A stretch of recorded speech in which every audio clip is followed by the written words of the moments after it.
பெண்.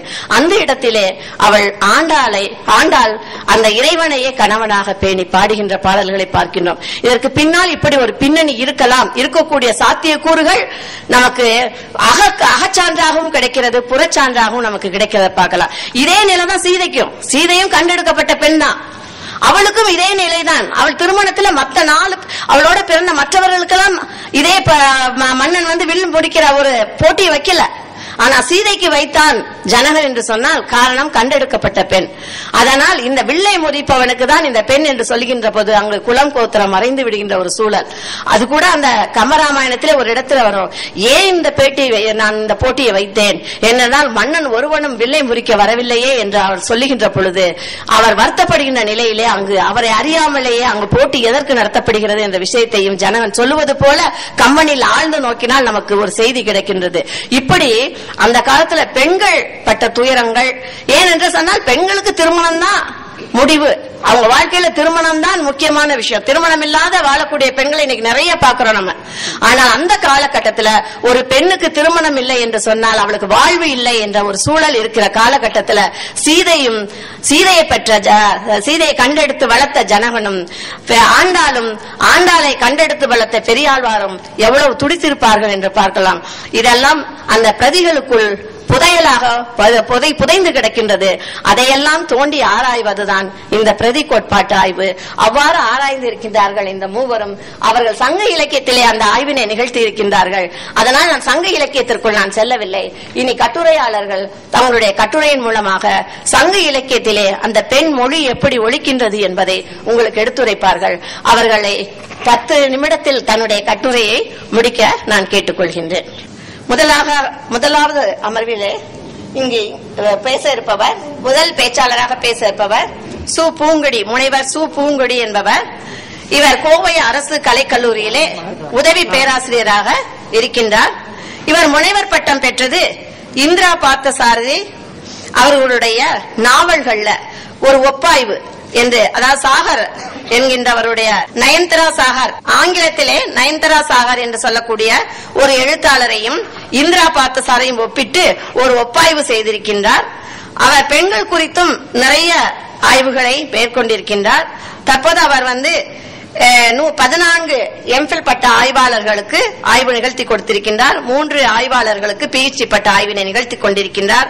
அவர் இப்பொழுது பேச இருப்பது சங்க இலக்கியத்தில மிகச்சிறந்த பெண்பார் புலவர்களாக அறியப்பட்ட அல்லூர் நன்முளையார் என்பவரை பற்றியும் நப்பசலையார் பற்றியும் அவர்களுடைய பாடலிலே இருந்து வெளிப்படக்கூடிய அந்த பெண் மொழியை பற்றியும் பேச இருக்கின்றார். அவர்களை வருக என்று அழைத்து அமர்கின்றேன். இந்த அமர்வின் தலைமை பொறுப்பை ஏற்றிருக்கின்ற பேராசிரியர் இரா பிரேமா அவர்களுக்கும் மற்றும் இந்த அமர்வில் என்னோடு சேர்ந்து கட்டுரைகள் வாசிக்க வந்திருக்கின்ற, தன்னோட கருத்துக்களை பரிமாறிக்கொள்ள வந்திருக்கின்ற சக நண்பர்களுக்கும் மற்றும் எங்களுடைய கருத்துக்களை ஏற்று அதனோடு சேர்ந்து மதிப்பீடு செய்ய வந்திருக்கின்ற ஆர்வலர்களுக்கும் முதற்கண் என் வணக்கத்தை தெரிவித்துக் கொண்டு என்னுடைய தலைப்பின் உள் செல்கின்றேன். தலைப்பின் உள்ளே செல்வதற்கு முன்பாக பெண்ணியம் குறித்த சில போக்குகளை பேராசிரியர் அவர்கள் வெளிப்படுத்தி உள்ளார். அதற்கு முன்னாடி நான் ஒரு கருத்தை சொல்ல விளைகின்றேன். என்ன என்று கேட்டால், இந்த தலைப்பினை நான் எடுத்துக்கொண்டதற்கான காரணம், என்னுடைய விருப்பப்பட்ட துறை என்று பார்க்கும் பொழுது இக்கால இலக்கியத்தில் பெண்ணிய துறை. இந்த இக்கால இலக்கியத்தில் பெண்ணியம் குறித்த பல ஆய்வுகள் வந்துவிட்டன. திரும்ப திரும்ப பாத்தீங்கன்னா ஆய்வு செய்து கொண்டிருக்கிறதுனால சொல்றேன், அரைத்த மாவே அரைக்கப்படுகின்றது, உண்மையான பெண்ணியத்தின் அடையாளம் காணப்படாமலேயே. இந்த ஒரு நினைவு எதனால் என்ற ஒரு கேள்வி எழுந்த பொழுது காலந்தோறும் பெண்ணினுடைய நிலை எவ்வாறு இருந்திருக்கின்றது என்பதனை ஆய்வு செய்ய வேண்டிய ஒரு கடப்பாடு இருக்கிறது என்பதனை நான் அறிந்தேன். அப்பொழுதுதான் அந்த பெண் குறித்த ஒரு நிலை காலந்தோறும் எப்படி இருக்கின்றது என்று சிந்தித்த பொழுது சங்க இலக்கியத்திலிருந்து தொடங்கலாம் என்று பார்த்தோம். சங்க இலக்கியம் என்று சொன்னாலே மறுபடியும் ஔவையார், வெள்ளி வீதியார் இப்படித்தான் எடுத்துக்கொண்டார்கள். திரும்ப மற்ற பெண்பார் புலவர்களை பற்றிய அறிமுகம் இல்லை. அதனால அறிமுகம் செய்து வைக்கும் பொருட்டு இந்த அறிமுகம், சங்க பெண்பாற் புலவர் என்பது உங்களுக்கு தெரியும். ஆனால் அவர்கள் கையாண்டு கொண்டிருக்கின்ற மொழி எப்படிப்பட்டதாக இருக்கின்றது என்பதனை பார்க்க வேண்டும். இது முதல் அவா. இரண்டாவது அவா என்ன என்று கேட்டால், இதனை மறுவாசிப்பு செய்ய வேண்டும். மேடம் சொன்னாங்க, டெக்ஸ்டுவல் தியரி அடிப்படையில் மறுவாசிப்பு செய்ய வேண்டும். இது உலக தமிழ் செம்மொழி மாநாட்டில் இருந்து கொஞ்சம் முரண்பட்ட ஒன்று, அப்படிதான் நான் கருதுகின்றேன். ஏன்னா நம்முடைய மொழியினுடைய இலக்கிய பாரம்பரியத்தினுடைய செம்மைத்தன்மையை நான் ஒரு விதத்தில் உடைத்து பார்க்கின்றேனோ அப்படின்ற ஒரு கேள்வி என்னுள் இருக்கிறது. ஆனால் காலத்தின் தேவை இது.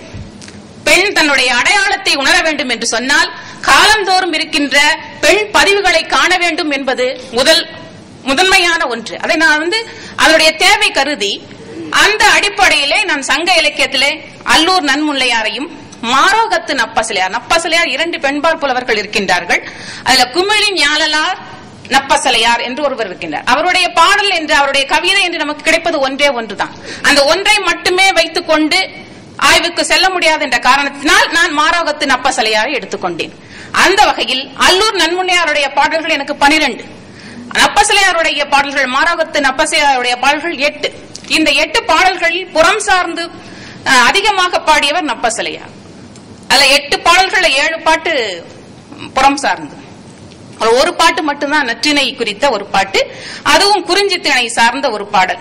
இதுல அல்லூர் நன்முல்லையார் பாடல்கள் என்று எடுத்துக்கொண்டீங்கன்னா அதுல 12 பாடல், குறிஞ்சியில ஒரு 3 பாடல், பாலையில ஒரு 3 பாடல், மருதத்தில ஒரு 3 பாடல், அகத்தில ஒரு பாடல் என்று குறுந்தொகையிலே மட்டுமே எடுத்திருக்காங்க. அந்த 9 பாடலும் குறுந்தொகையிலே வருது.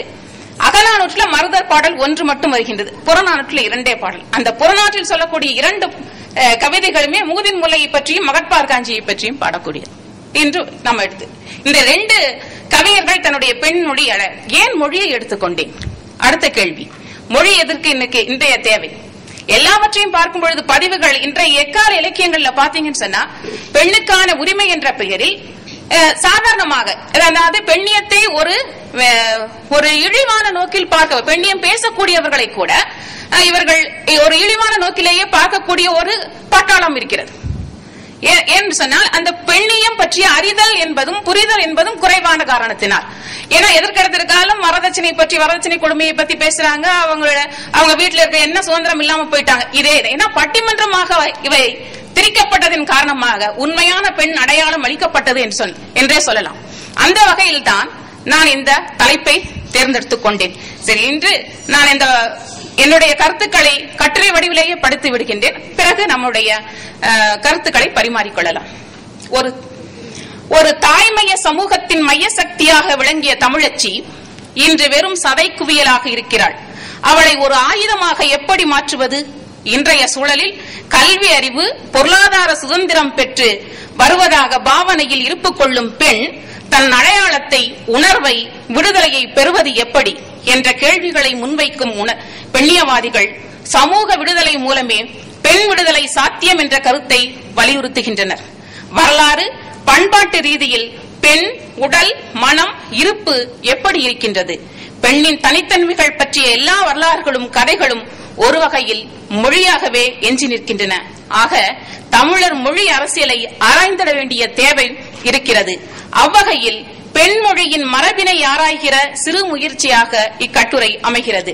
சங்க பெண்பார் கவிஞர்கள் குறித்து ஆய்வுகள் நிகழ்த்தப்பெறாத நிலையிலும் அத்தகு ஆய்வுகள் இன்றைய பெண் கவிஞர்களின் மொழி ஆற்றலை கூர்மைப்படுத்த இயலும் என்ற நிலையிலும் உருவானதே இக்கட்டுரை முயற்சி.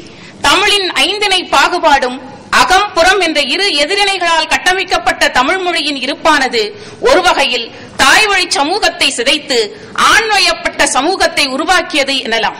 இக்கால இலக்கியங்களை முன்னிறுத்தி பெண் குறித்த ஆய்வுகள் பல நிகழ்ந்திருப்பினும் பெண்ணுக்கான